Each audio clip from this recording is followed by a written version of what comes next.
Gloire à Dieu. Voilà, béni soit Dieu. Donc je dis bonjour à tous. Et donc c'est une grâce, comme on a pu entendre dans les prières ce matin, d'être ici. Peut-être qu'on aurait tendance à oublier la grâce de Dieu. On croit des fois que tout est normal, comme des frères ont dit aussi, comme Angelo a dit, on peut rentrer dans une habitude, dans une routine. Et ça, c'est le problème d'aujourd'hui, malheureusement, dans toutes nos églises. Mais je crois que ce matin, nous sommes conscients que c'est une grâce d'être ici. Il faut se rappeler aussi que Jésus est au milieu de nous. On ne veut pas que le dire. On ne veut pas dire que citer ce verset, 2 ou 3 assemblés à mon nom, je serai au milieu de vous. On le croit réellement.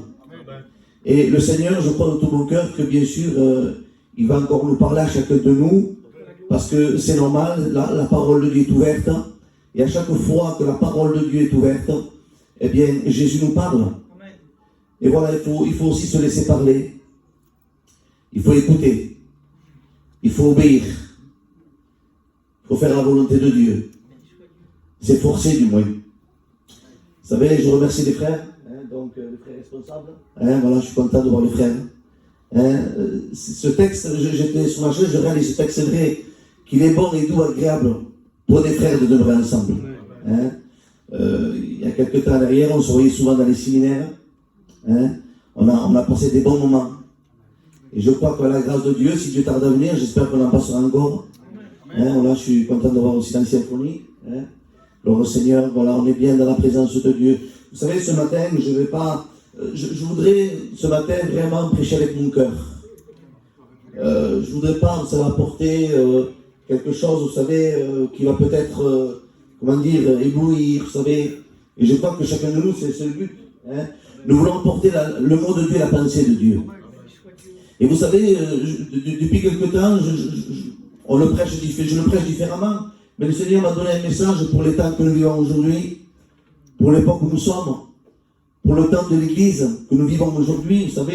Vous savez comme moi, dans les temps que nous sommes, il faut se rappeler, il faut réaliser que tout ce qu'on voit autour de nous nous montre vraiment que le Seigneur est à la porte. Ce n'est pas que des mots, on le dit souvent, Jésus revient, il est à la porte, oui, mais vous savez qu'il est à la porte, oui, c'est sûr qu'il est à la porte, ça veut dire qu'il est tout près, sa venue est imminente, mais quand on lit dans la Bible aussi, on voit qu'il est à la porte des églises, de certaines églises, y compris, heureusement qu'il n'est pas à la porte de toutes les églises, mais dans le monde, je parle...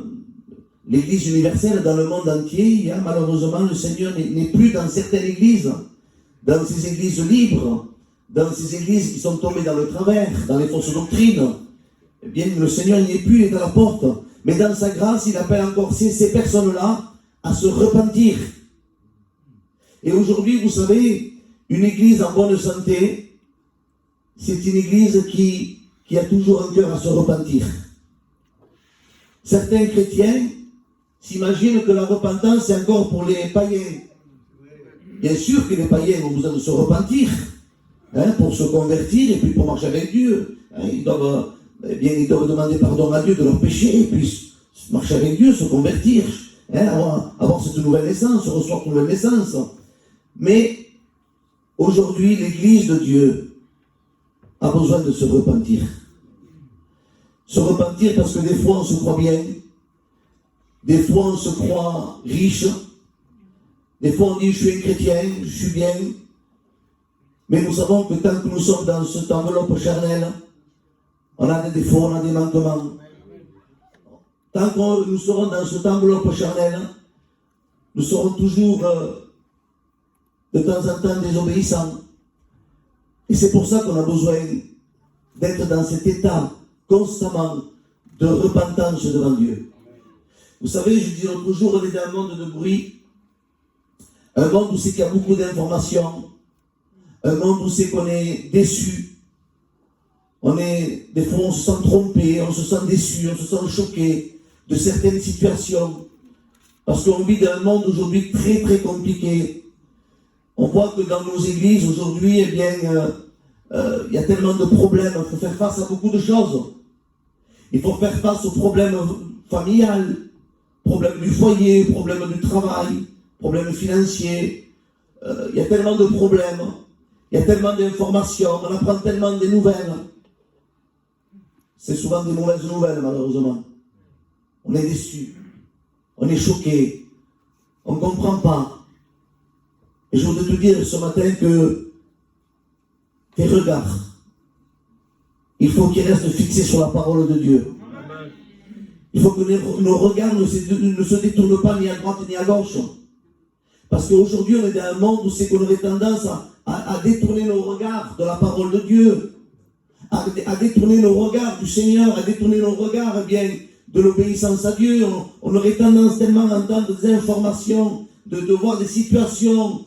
On aurait tendance tellement à être fatigué, découragé, abattu, que des fois nos regards se détournent de la parole, se détournent de Jésus, se détournent de nos frères et de nos sœurs. Mais ce matin, nous devons avoir nos regards fixés sur lui. Vous savez, on sera toujours déçu de ce monde. On peut être déçu de beaucoup de personnes. On peut être déçu des amis, de la famille. On peut être déçu d'un homme. Mais on ne sera jamais déçu de Dieu. Le Seigneur ne nous décevra jamais. Le Seigneur ne nous laissera jamais tomber. Si des fois des personnes nous laissent tomber, nous abandonnent, la Bible dit que Jésus a dit, même si ton père et ta mère t'abandonneront, moi je ne t'abandonnerai pas. Jésus n'abandonne pas son église. Jésus n'abandonne pas son troupeau. Alléluia. Jésus est toujours fidèle. Je voudrais vous dire ce matin que Jésus est dans ce local, dans ce lieu. Il est avec nous. Des fois, on est dans des situations compliquées, difficiles. Mais Jésus est avec nous. Et s'il est avec nous, qui sera contre nous? C'est à nous de rester fidèles. Parce que lui, il est toujours fidèle. C'est à nous de rester fidèles jusqu'au bout. On est dans un combat, mes frères et sœurs. On n'est pas, excusez-moi, en vacances. On est en combat journalier. On est en combat. Et des fois, la Bible nous dit que des fois, bien, on perd des batailles. Des fois, on perd des batailles. Vous savez, je pensais, il y a cette guerre en Russie, et les Russes attaquent l'Ukraine dans plusieurs endroits de la frontière. Et puis, les Russes prennent certaines villes, mais les Ukrainiens regagnent d'autres villes. Donc, ils perdent des batailles à certains endroits. Eh bien, c'est ça aujourd'hui l'Église. Nous sommes en guerre, on perd des batailles. Ça peut arriver. Mais il faut se rappeler que Jésus a gagné la guerre. Jésus a gagné la guerre. Et ce matin, l'Église de Dieu, nous ne sommes pas des vaincus, nous sommes des vainqueurs. Parce que Christ a tout accompli. Parce que Christ est avec nous. Parce que Jésus nous a dit que tous les jours, il serait avec nous. Et ce matin, je voudrais rentrer dans le message. Oui, avoir nos regards fixés sur la parole dans ces temps de la fin. C'est un titre que j'ai marqué, ça m'est venu ça. Avoir nos regards fixés sur la parole dans ces temps de la fin. La Bible nous dit que dans Timothée 2, Paul va dire à Timothée, que personne ne méprise ton jeune ministère. Que personne ne te méprise. Mais sois un modèle pour les fidèles. Il va dire à Timothée, Paul va dire, Timothée, sache que dans les derniers jours, dans l'église, il y aura des temps difficiles.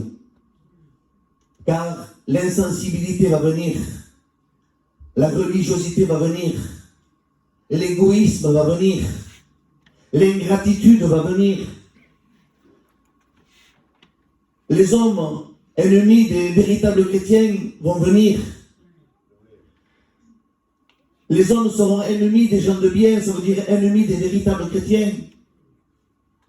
Aujourd'hui, c'est les temps que nous vivons. Nous sommes à ce temps de la dernière église. Nous sommes le temps de la dernière église. Nous vivons nos dernières réunions. Même si pour toi, tu penses que non, c'est encore, on a le temps. Non, nous vivons nos dernières réunions. Nous sommes la dernière église. Nous rentrons dans le 21e siècle. logiquement, bibliquement, la parenthèse de l'Église, c'est 2000 ans. Nous sommes à la fin. Et nous voyons que dans certaines églises, eh bien, l'état d'apostasie est là, l'état de refroidissement, l'état de tiédeur, l'état d'abandon de la foi, par ce monde difficile qu'il y a dehors et qui veut rentrer à l'intérieur. Je vous disais, beaucoup d'informations, beaucoup de nouvelles, beaucoup de bruit. Vous savez qu'on doit se retirer du bruit. Il faut retrouver ce temps de secret avec Dieu. Le secret avec Dieu, le calme, se mettre à part, la mise à part. Aujourd'hui, c'est très dur pour certains d'avoir cette vie secrète, cette vie cachée. Vous savez, je me sens libre ce matin. Je me sens, je prêche comme je suis à mon église, à Revel. Vous savez, je dis souvent, ceux qui vont faire de nous des véritables, ceux qui vont partir à la rencontre du Seigneur, c'est pas qu'on fasse partie simplement que d'un local, qu'on est là toutes les réunions, mais c'est en premier lieu notre vie cachée, secrète avec Dieu, notre intimité avec Dieu, notre relation avec Dieu, notre vie que nous avons dehors, ce que nous faisons dehors. Ce qui compte, c'est pas le dedans. Ce qu'on fait dedans, qu'est-ce qu'on est dedans? Ce qui compte, c'est le dehors. Qu'est-ce qu'on fait dehors? Quelle est notre vie dehors? Nous devons nous rappeler que le Seigneur a dit, vous êtes la lumière du monde. Vous êtes mes témoins. Vous êtes mes ambassadeurs. Vous êtes mes ministres. Nous ne sommes pas n'importe qui. Nous sommes l'armée de Dieu. Nous sommes l'Église de Dieu. Ce matin, nous devons nous rappeler qui nous sommes. Ne pas se laisser abattre par les situations, par les découragements, par les surprises de la vie. Non, nous devons garder ce flambeau à la main. Nous devons garder cette flamme de feu que le Seigneur a mis dans nos cœurs. Que nous ne soyons pas des luminiums qui fument. Que nous ne soyons pas ces petits luminiums qui fument, qui font un peu de fumée. Non, nous voulons être ces flambeaux. Nous voulons être ces flammes de feu. Que Dieu soit béni et que Dieu soit glorifié. Vous savez, vite fait, je voudrais parler avec vous de la situation que Pierre a vécue. Vite fait. Regardez le danger qu'il y a quand nous n'avons plus nos regards fixés sur Jésus. À un moment donné, vous vous rappelez cette histoire, quand Jésus va rejoindre les disciples qui étaient dans la barque, en pleine nuit, 3 heures du matin, il va les rejoindre sur la mer. Et puis là, les disciples ont peur, ils voient y arriver une silhouette sur la mer, ils ont peur. Pourtant, le Seigneur avait dit, allez-y, avancez-vous, je vous rejoindrai. Et puis, Jésus va les rejoindre de nuit, mais il va marcher sur la mer, il va venir sur la mer. Et là, les disciples ont peur. Et puis, Jésus va dire, rassurez-vous seulement. Et puis là, Pierre va dire, Seigneur, si c'est toi, regarde la confiance qu'il avait en Dieu. Si c'est toi, Seigneur, ordonne que j'aille vers toi. Et Jésus va lui dire, mais viens, Pierre. Viens. Viens. Il n'a pas dit, non, tu ne peux pas, toi, Pierre. Tu ne peux pas, tu ne pourras pas. Il dit, viens. C'est le domaine de la foi. Et Pierre va enjamber la barque et puis il va marcher sur l'eau. Il va faire quelques pas. Mais voyant la situation, à un moment donné, il semblerait que là, il marche et puis ses regards sont sur Jésus. Il marche. Mais à un moment donné, il va certainement voir.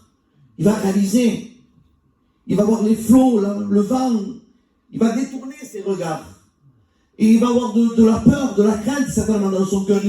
Il va se passer quelque chose. Et là, la Bible dit qu'il va commencer à s'enfoncer. Il s'enfonce. Mais il va avoir le réflexe de crier au Seigneur. Il va dire, Seigneur, viens, sauve-moi. Et là, Jésus va le prendre, il va le monter dans la barque. Mais il va lui dire quelque chose, Jésus. Homme de peu de foi, pourquoi tu doutais? Tu étais tout près du but. Il te manquait quelques pas pour arriver vers moi. Il te manquait pas beaucoup. Mais voilà, tu as détourné tes regards par les situations, par la situation. Et aujourd'hui, des fois par les situations que nous vivons, nous pouvons détourner les regards. Et en détournant les regards, si on détourne les regards trop longtemps, tu vas t'enfoncer. Tu t'enfonces. Alors c'est vrai qu'il y en a qui ont été dans cette situation-là et puis ils ont eu le réflexe de crier à Dieu. Et le Seigneur les a sortis. Mais je voudrais te dire ce matin que fais attention. Fais attention à tes regards ce matin. Fais attention vers quoi sont tournés tes regards. Fais attention vers quoi est tourné ton cœur. Vous savez, la Bible dit, garde ton cœur plus que toute autre chose. Quand je parle du regard, d'abord c'est le cœur qui regarde. Quand on est attiré par quelque chose, c'est notre cœur qui est attiré déjà. Ce matin, faisons attention à nos regards. Vers qui sont fixés nos regards? Dans ces temps que nous vivons difficiles et compliqués, et ça va devenir de plus en plus compliqué, et croyez-moi, de plus en plus difficile. Je ne veux pas être négatif ce matin, mais la Bible nous le dit. Pourquoi, si la Bible nous dit quelque chose, nous on dirait, mais non, ne vous inquiétez pas, tout va bien aller. Ça va bien aller. Non, ça ne va pas bien aller.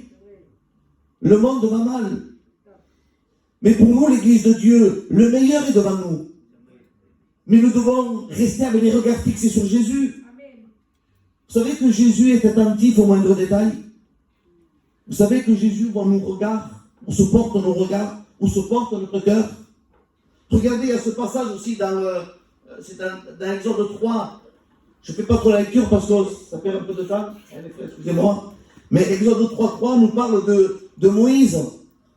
Là aussi, c'est une question de regard, c'est une attitude de cœur. Comprenez? C'est un état d'esprit, une attitude de cœur. Moïse gardait le troupeau de son beau-père Jéthro dans les montagnes du Sinaï. Il était là, il était occupé, il gardait son troupeau. Il faisait attention au troupeau contre les bêtes féroces, les ours, les lions, les bêtes qu'il y avait de l'époque.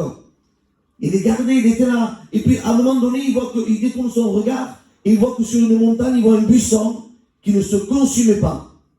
C'est bizarre. Hein? Il voit ça. Il dit, mais c'est quoi ça?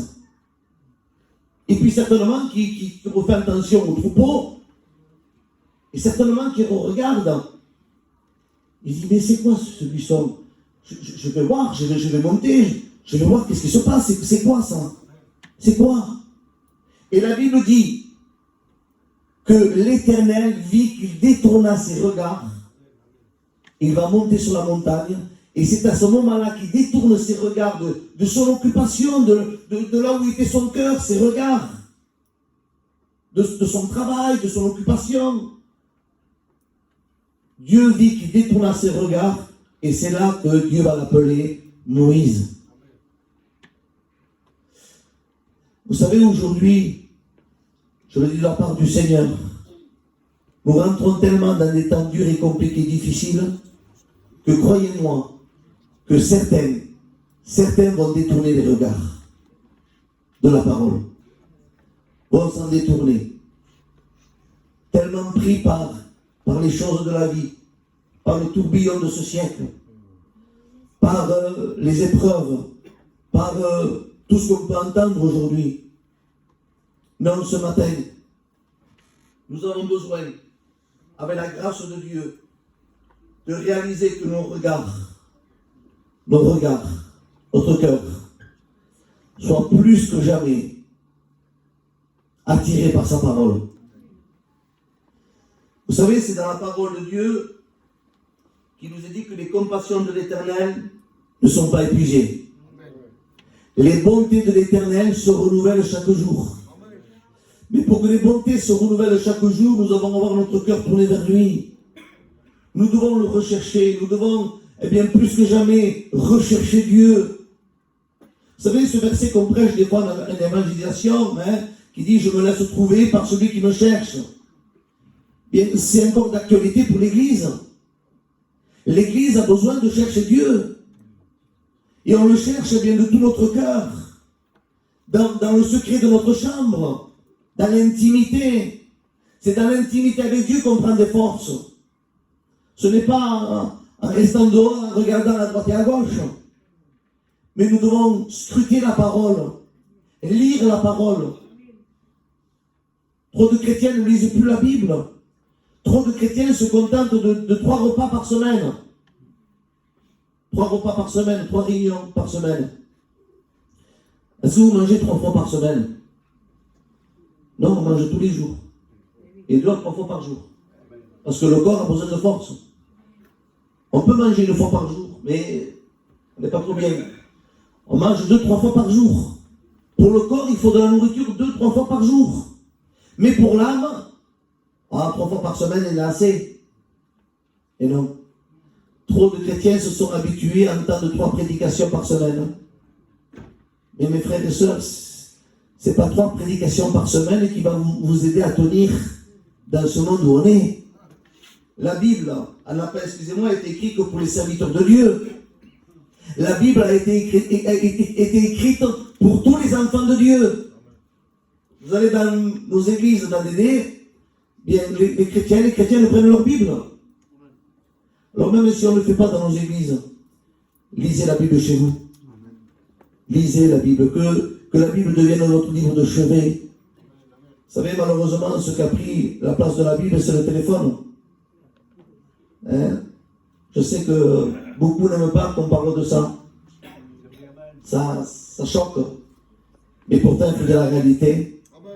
Le téléphone a pris beaucoup de place. Internet a pris beaucoup de place. On peut s'en servir pour certaines choses. Mais malheureusement, trop s'en sert pour pas grand-chose. Pour regarder, excusez-moi, des fois des bêtises qui font rigoler. Ça fait rigoler. La Bible dit que dans les derniers temps, les hommes ne supporteront plus la saine doctrine. Ils aimeront entendre, voir des choses. Ils aimeront autre chose. Frères et sœurs, croyez-moi ce que je vous dis ce matin. Ce qui nous choque, c'est que des fois, les chrétiens, ça les dérange. Il y en a qui vont dire, ah, mais bon, le téléphone, voilà, c'est pas si mal que ça. Mais non, c'est pas si mal. Le téléphone, au départ, c'est pour téléphoner. Alors, téléphone aux frères, des sœurs, téléphone à la famille. Et maintenant, c'est devenu quelque chose qu'on a une vue sur le monde entier. Il y a des bonnes choses dessus. Mais faites attention. Il y a un danger.